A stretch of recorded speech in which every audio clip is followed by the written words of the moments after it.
D'accord. Et qui est venu nous voir là? Il y a des mots qui ça toi là. Ah ouais, worry. OK. Oui quoi. Et yo muere. Non tu vas voir quoi. Já diga-me. Mon imesé nous va dire quoi ma. Merci. Vous y allez partir et vous y allez like. Ça va c'est so pas non. Elle vous donne une idée. Jere the near window take a measurement. Yes. Ina mi gbapa wa value ifo. Ina no wewe. Jere oda fún mi no. E boda on na. Oda fún. Ẹ má ká mo we da. Oda fún mi no na. Ndi la ego. I say maybe it will see or yeah with him oda fún you. You know. When I'm you in gonna gba mi mo picture yi. Oh, you no bother me. Now we are to tamawe. Runda. Iye ti zawo ma wa. Oda fún we. Mo ko no we wa. Madam. Egbe te mi ta ban wa kai. Mo ni mere wuri. Ona deceive me. Obi my marry. Obi yen mo. Osi egbo a ora ati ebo yo. And I believe it. Because it's time my way. Oh, we are not car you own it. No more. Because you got a second hand. So yes, in a way, they will me. Ero sa we kana. Ukene. Eri do ma uto do ki ma le mo. O me ni maya da wa ti eyan re ba ku e. Yan re bi ya ku e. Iwina no, ye waru gweze, ye wa Meme agoko wa mu yodo. Ogo tena e udo. Bi ekina e wa do odo. Madam. Oni dota. Imadori problem no wa. Iwa we do ri eso. Matter no bother ni ma kina confirm. Avance what to give away. Yes. As I earlier said, he is a woman. Why worry? Other phone, 1 million. Yeah, pack you 1 year. We are one of them. Even if I go the way, and no sooner. Advice me how you is that try to pack you away. We are able to. Room that a distance or separate husband and wife. I gave me money or your children. You can take them along after school area. That will go. Ujo buena, udo wa buena. Well, no sister me. We see. Aye me gboku veri han. Ri wo ni bo gwaleke ni ana gwaleke kwa hunji agbeda doge si mi odo. Oku be ni we wa zo se na.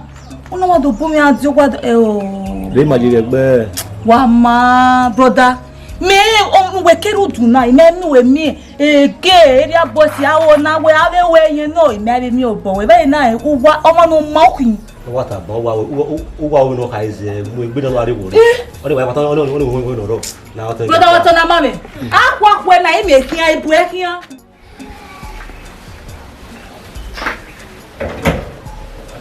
Ayo bo.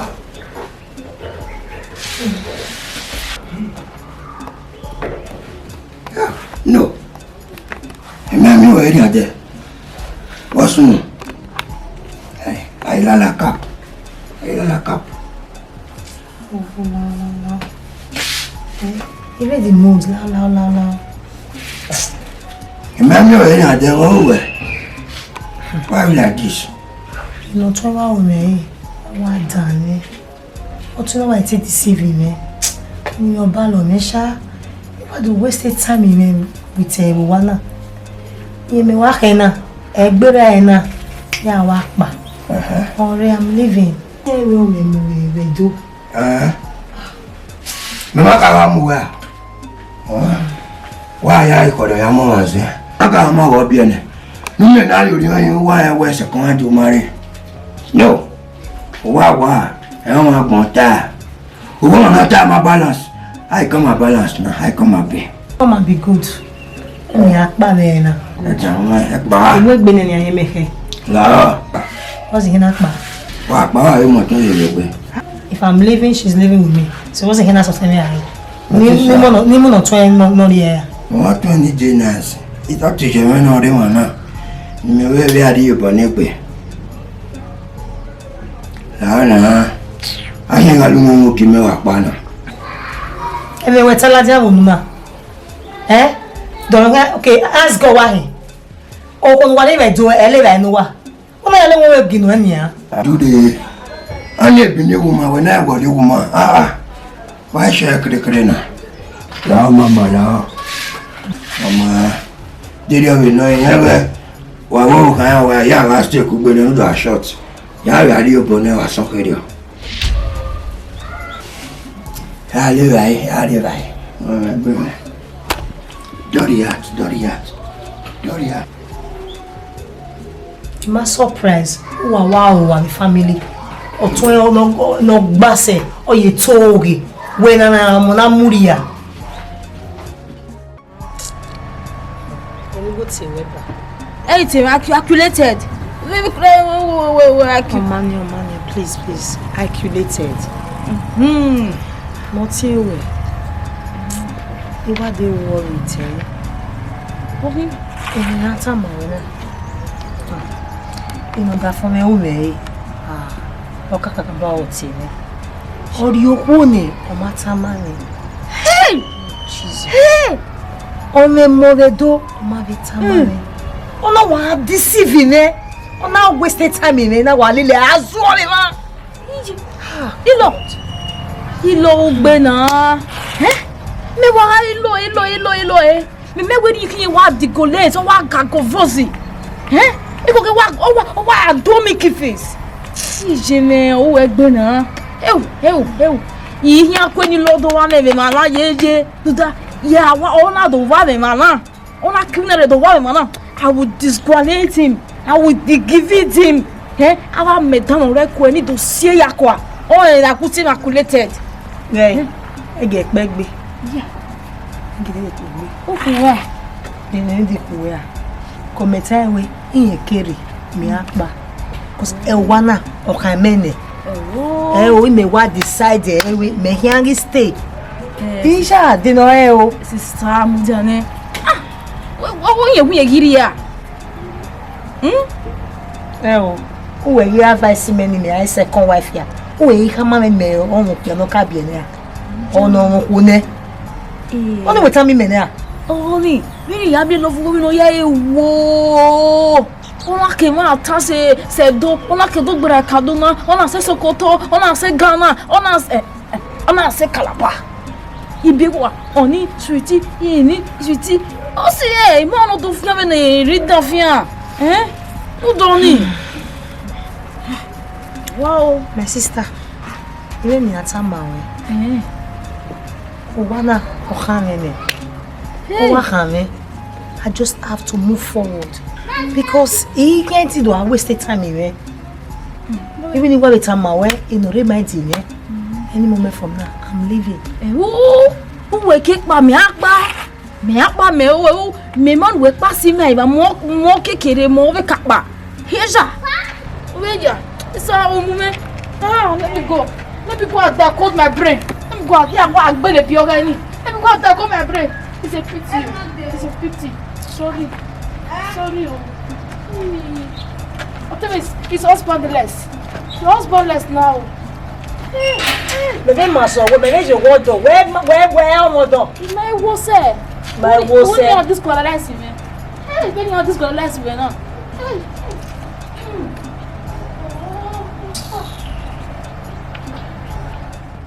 Cannot sit to see this cab of yours, Akko.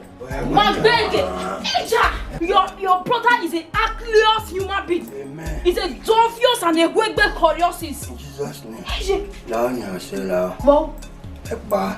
Oti make it my wanare. Nyawa carry me because my heart can never to commit with those accolades. The beggar us to go lao. Please, let's go inside. I want to buy the one. Go. That the barbecue. The barbecue as you mentioned about there. My God.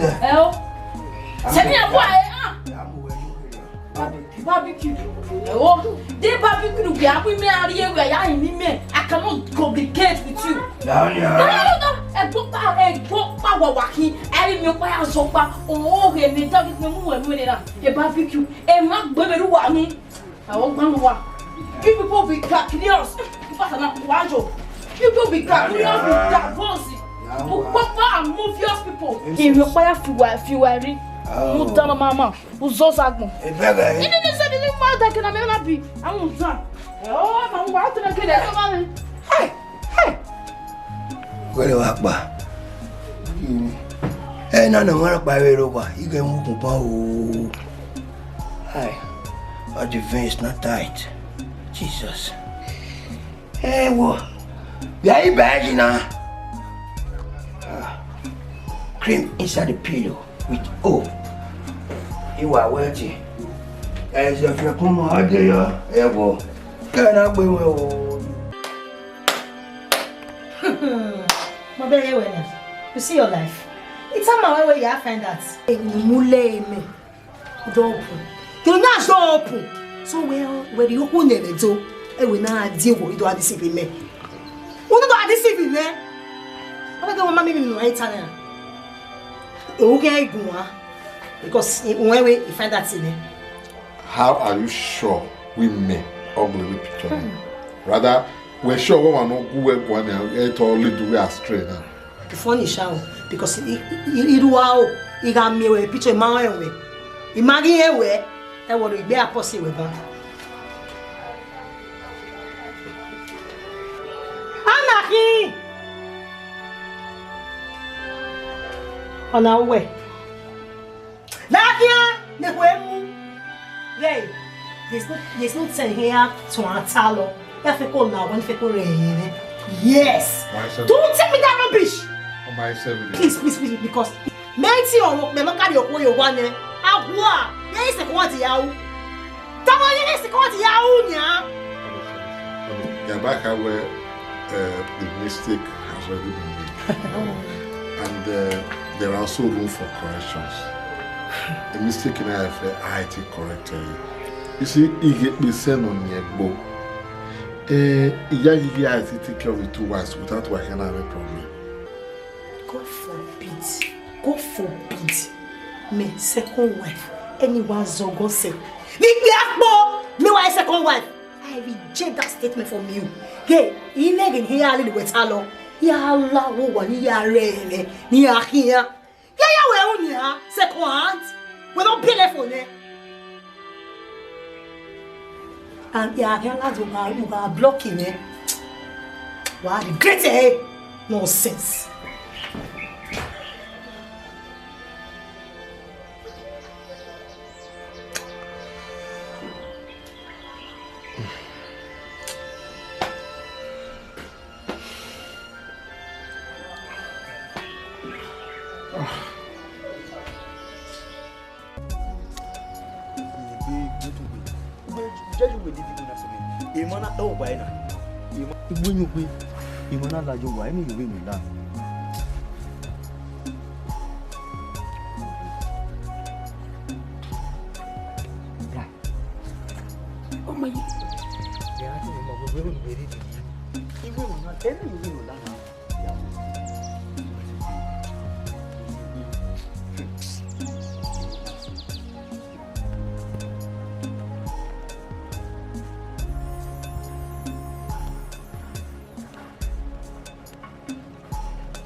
Why was it? Mabe and we are limanari. And I will and I could see that with Madame Mujahu. Nimawadu Jahe, that ye woman you win Lajowa. No day. A wabi taking one. A man, one of it. Okay, Ruden and I do Lily Becuza was it. Malaka video. Muja.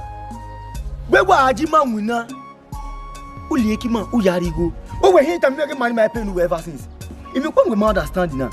Okay, that's all my no power working here young winner. Okay, when any winner, or my economic go ajowa. My winner ever since. What we my winner? A man need to go to when I had near my money go una after that. Una after that, we imagine. Abi on me tete. Me man carry go wa kwa ejere wo pera ma eri go me. I come one of my eri go me nia. E pa wo ta. Eh, dama we. Eni go iya go mako. Gwegun. E man ni go no man you asem man do amasa. Oh, market beka wa we. We me yakwa. Ni manari uju no malake. O malake ya let me ntama pa he.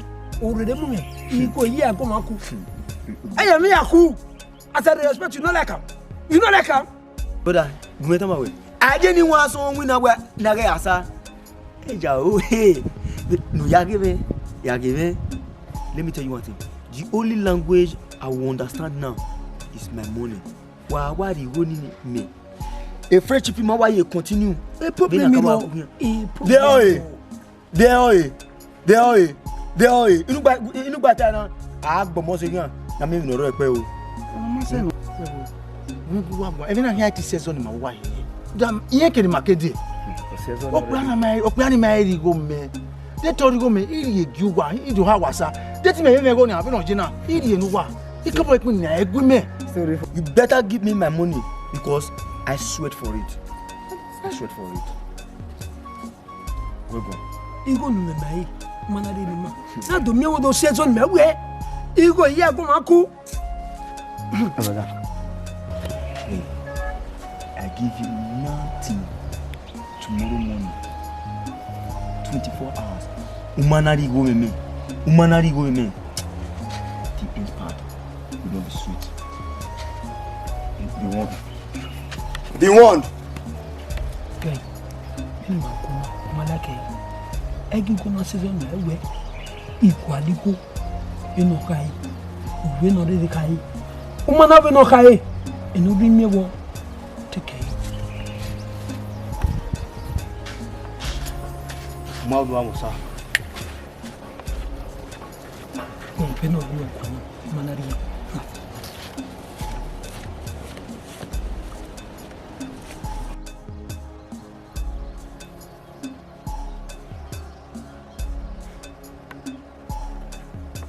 Abi tio gumena.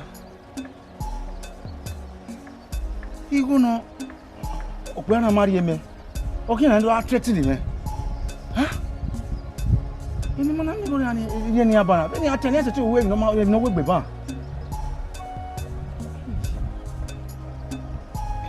Ye mi ga. Ni no kwana me wa bu eri wa. Me bu eri wa ni a. Me no na ri go ni mi mo na ri e me be na. O mi me gbo a. E kana. Iba kana ne hina kufide na wini apie ko betele ma on. Sato! Sato. Iye brother. Ko. Aye o. Egbe wo. Agbe na be o vona wa na we na se ko. Oyi kai. Mai pare wo. O me pa. O me opopa no mu me go. Iti bi pa na ase e no de wo no ri go me. Owe na ya re gun e gwa re gun e be na. Ogwe ba ku e me so do ne. Mama me bi ne. Abo Sato e wa si palima. Ma wa ma mu. Be ya ku e ma hin apa. Eji. After many hours no to ya Sato lori na. Oyi o na je to ya. Ẹ mẹ̀mẹ́ wọ́n ní kó nù wọ́n yí gbọ́ rẹ̀ alẹ́kùn tójú. Ó kí pẹ̀lú kí mo tó Sato bí òbòdé pé mi ò ní. Bí Sato. Broda Yajo. Uda ọtún ni o máa gbẹ̀rẹ̀ tẹ́lẹ̀ ọ̀bẹ́nu ya ka màmá kó wá rèrè mẹ́. Yajo, ìwú ni kó láwọn wọ́n ìbẹ̀ ká kìdò sí ìbẹ̀ ká là mọ́tò. Ẹni màá jẹ́ nana máa mọ̀ ẹ́ sí tẹ̀ á ẹ̀ náà. Igo náà. Ọ̀rọ̀ tàbí ní kí. Ọ sí ẹ̀ broda, má jò wò bẹ̀ bá pẹ̀. Kọ́. Ayé o. Ẹ sista wọ́n ìwọ̀n ẹ̀.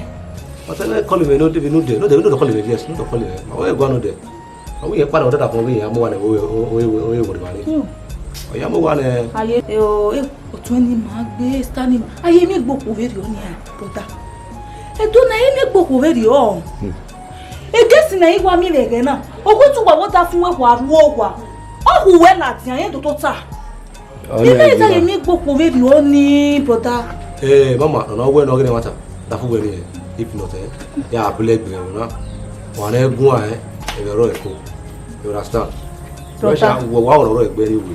Obiani. Hey. Teme, we me ni me wana. O wana pa kan se ti mo le gbe. U pe mo ri no, ibata inu. Ibi e fe ma ri ni wo wana, ifi ya le gbe. Emi no rest o. Ifi ya je wa na ifi so le gbe wo. No ma gun me mu na si ariwo wa. Me is je worry ni, brother me. Iji day. Oma, yeah. Iji jowa. Oma, bi a movie.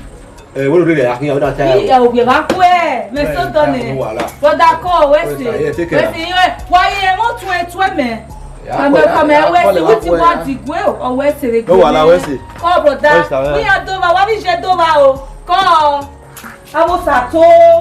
Wa do fi pata o wa ni wa.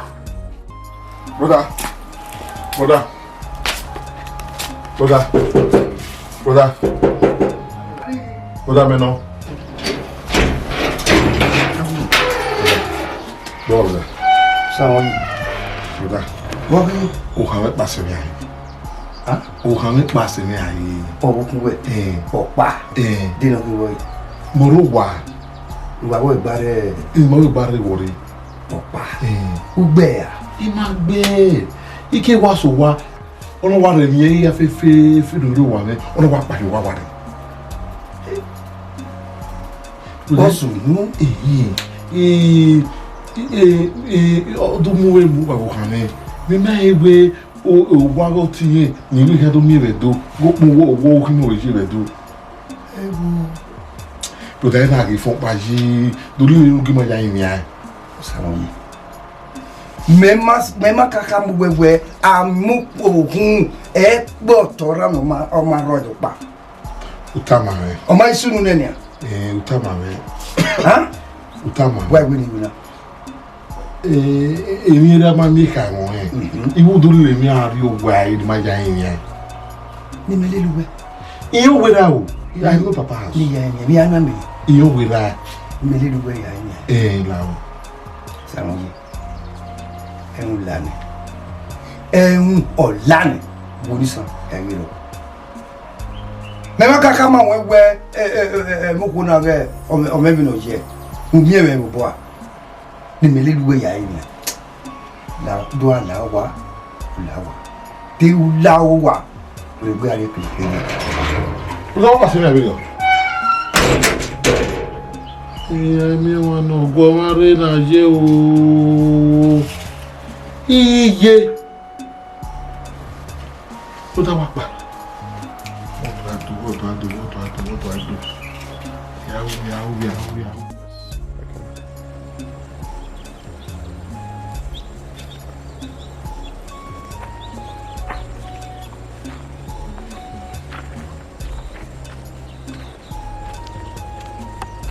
Hello.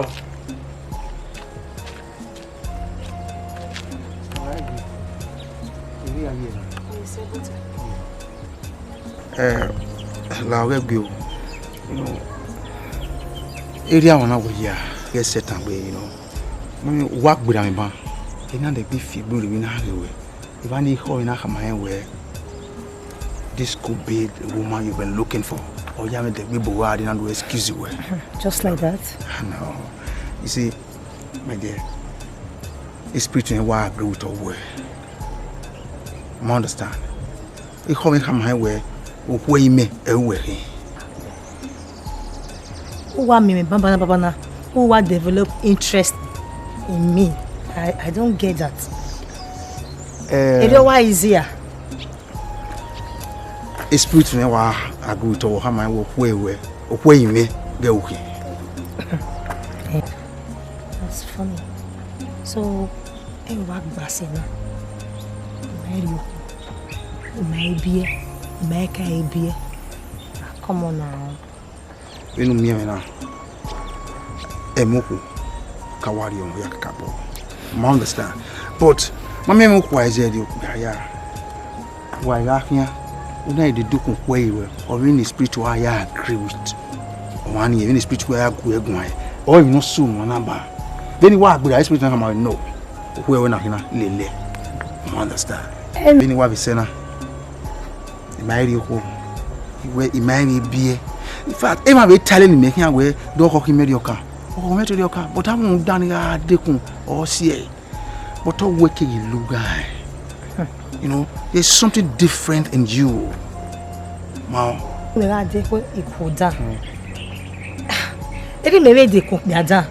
Because he take from hot fry pan to another hot fry pan. Why? No. Only a portion where, my dear, is we come away. I mean, we what Tana? Only about equation balance. Then walk we are you woja, a real way moja. O sabot anyway, a man, a my working as dick will be zeve me or day way or way me. Are you getting it? So sabot anyone I'm dick will be. Understand? So loud. So Papa no, me hate the answer nowhere abandonia. I have to, you know, find out some certain things and I will rush you. Do you mind if I have your number now? I'm making that tea. The Aqua or Yahweh, you know, I want to talk. I'm making I beside you. Oh, man, give me. The phone me.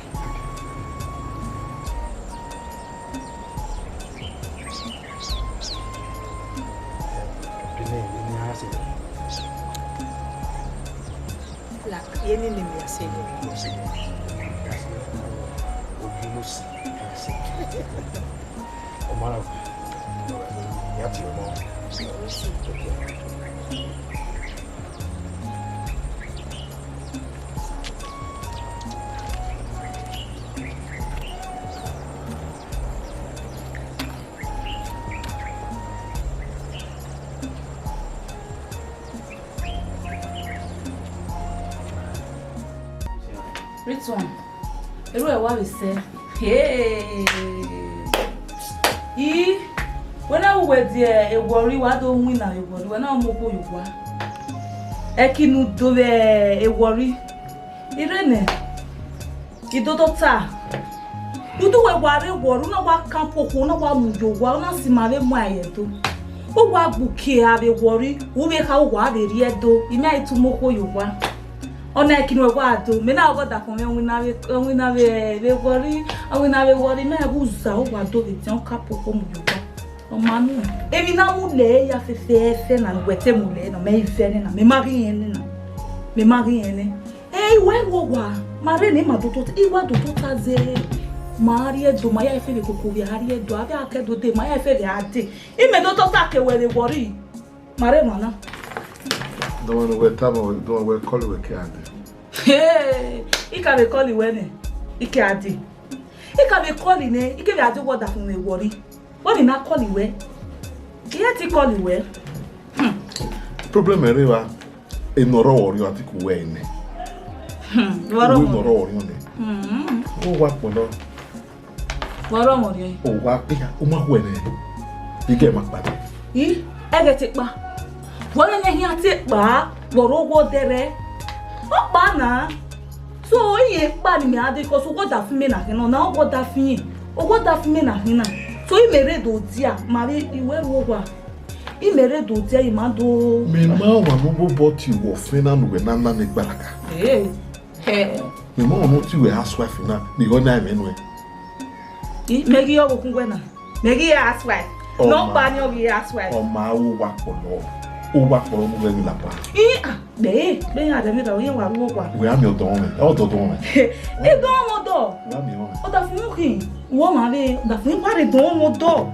Eh, my liver, I might live. I want me bring one out with the kindness. Yeah, live. I what the funky one out go as what the funky.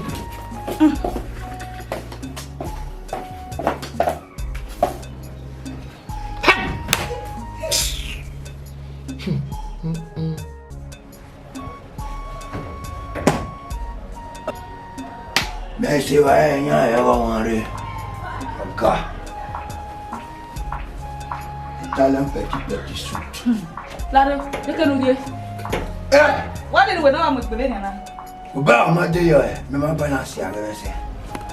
Okay, what balance? What de ya bi? So, come on. Ya se barbecue. Ya ga mi ya ko go me. Me la barbecue.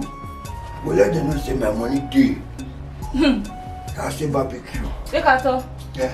The barbecue. Yeah, you need me where I got the building. I got the building. I got to work where barbecue with an arena. Where? Was one Yeah, because you but I go here for. But I have a girlfriend of her. You like barbecue, you like barbecue, we have what you want to say. Emata. Where you only when I wear Warino. When I again no. Lala wa when I get Warina, then you Warina was an American body me. I walk one who are you? It does a man. You come where he is Warina where he is. I'm looking at my that's me why I want for. Yeah, I'm going to. Yeah, baby, excuse me. I'm looking for barbecue. Hi, Jesus. Oh, there we. Hi. What is that? I like you. Yeah, but I can't your way. Well, I did. But back another way. It's another way. I got it here. I got it here. That way. Oh, what the leg here? Let me kill it. Wow, we. Where we? Yeah, I got my heart and my boyfriend. Me go. Hey, okay, I want to go for it. Eliano, what the heck I said here? My guy. Emota. Well, me go feel. I don't know where. Hey, Me go. oh, mother, me I never wear yoga. Really, no. Students. And it's a few more students. Okay, so few more. I either way student or more than we're tight basket. Where? Oh, women wetter. Why you no day or say we may waste to no. Okay. Mama, we want money and grab one. Oh. But they are fuck up. Why we are party we are a busha. No one she is no mama. Barbecue.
What's no? Wow, what's no? Remember, I told you, I gave you just 24 hours. We are going to marry. So, Papa no matter equal. So now, we are here for our money. Very well, my work banguna. A banguna could be. Why was I imagining? Why Bomia do what? Do I new boy Mao? I mean, goodness, no, what do I? Why do I new boy how do I go and go? Do I go to one? Ima gwanso so. Wait my gwanso so. Yes. O mama mori ma be ko wait my gwanso so. Ima gwanso so. My friend wagunuwa. When magunuma. Yes, oh I go to what you want. What? Don't come here and start disturbing me. What? Nonsense. Goodness. Hey!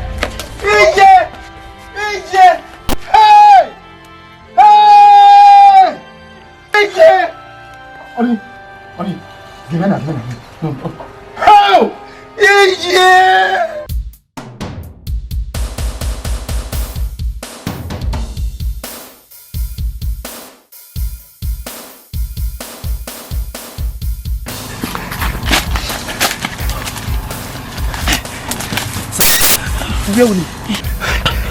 Sir, wow, you missed the target.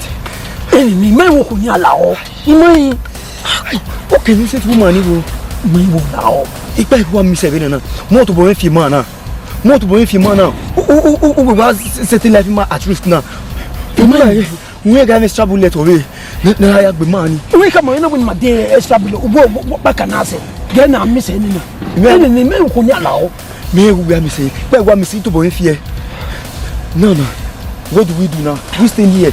A risk my age because that man will be out there looking for us. We go only involve the police in our baitari. This is the money. But what's the mafia open our dinner? Yes, we feel it. When you pay, money go on now. After all the evil now, the night day now, where is the money? I have been no so our by time. And what you have got to go. Anyhow, you have got to go by time. No, but amigo, and the aim of him that police now. We're going to involve the police in there. Okay, the man to go out banana, everything would have been settled. It's okay. Don't worry. Gaya.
Ritwan. What's new? Wow. It's a guy. Did I was one eye? What's new?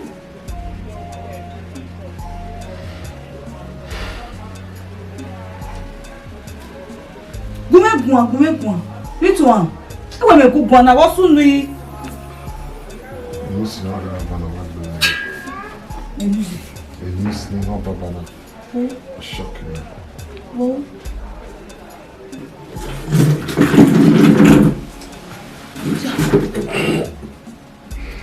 Iya ma wo washa.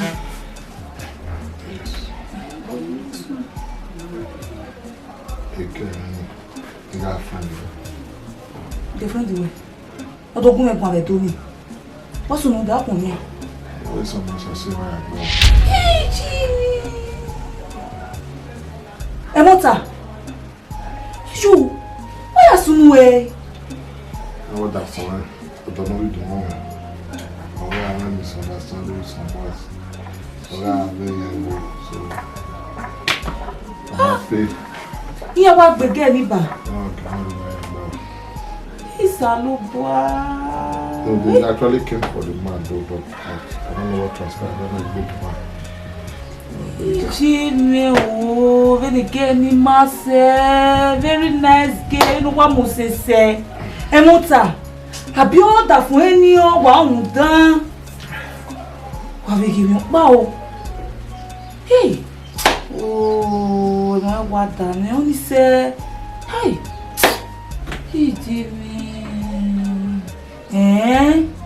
Ya gunjia. Ni na be boss ni gigbe yin iwo yan ma mu yan. The police tried. Yeah, you have to know how to go. Yeah, money, yeah, fair. So we see. But agbo wan so ma ri e na gbe. You oni pa. Yeah, money, I will not even bring back the life of the girl that died. E mo ta no. O mo gugu ni. O gugu ni ave ni ke ni wa ma se. But we were actually the cause. Where is the zoo? Ori dege ni onu asusu reimi. Adio wa yo. Bi anu ka pase a ni wo bi e ni ku ne. Ode iwe ti bi anu. Ṣùgbọ́n ko ki ari na na mewe we ai do se bara. E na mi akun di anye me. Osunu ne adia karosa. Ndo gbewo fo. Ìwà bemi kò gbé ọ̀dọ̀ rẹ̀ ìmá ẹ̀rọ̀dọ̀ ìrìnà ẹ̀rùsà àìmọ̀ ẹ̀rọ̀ ẹ̀ àparí ẹ̀.